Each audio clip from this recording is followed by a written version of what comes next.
All right, guys, we've talked about different types of trends. We've talked about fractals.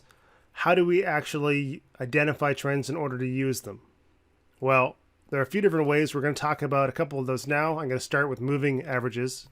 And moving averages are really just a calculation of the average price of the last X amount of periods. So if you have a 7-day moving average, it's calculating the average price over the last 7 days. A 20-period moving average, the last 20 periods, the last 200 periods would create a 200-period moving average.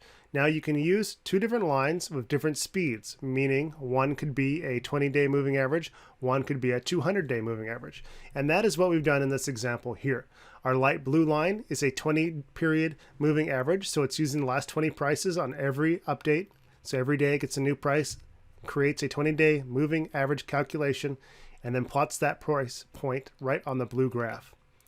Just like the 20-day moving average is doing, the 200 is also plotting the most recent 200 points of data on the graph. It also updates every day. However, you can see that it is considerably less responsive than the light blue line.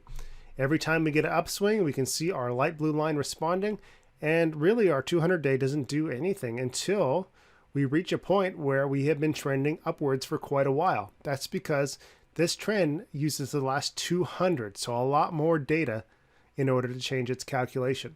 Only after the price has been moving up for 200 days is this moving average going to see any sort of upside movement. Now what's cool is you can use the crosses of these different indicators at different speeds to identify trends. In this example, we've got our 20-day moving average crossing the 200-day moving average, which indicates for the last 20 periods, we have been moving aggressively to the upside, much more so than we have seen recently, or at least in the last 200 periods of data. Now you can use that cross to project forward and keep an eye out for developing trends. In this case, we do get a very nice trend developing. We get a higher highs and our higher lows, and we can draw ourselves in a nice parallel channel there, and it really captures the development of this trend very effectively.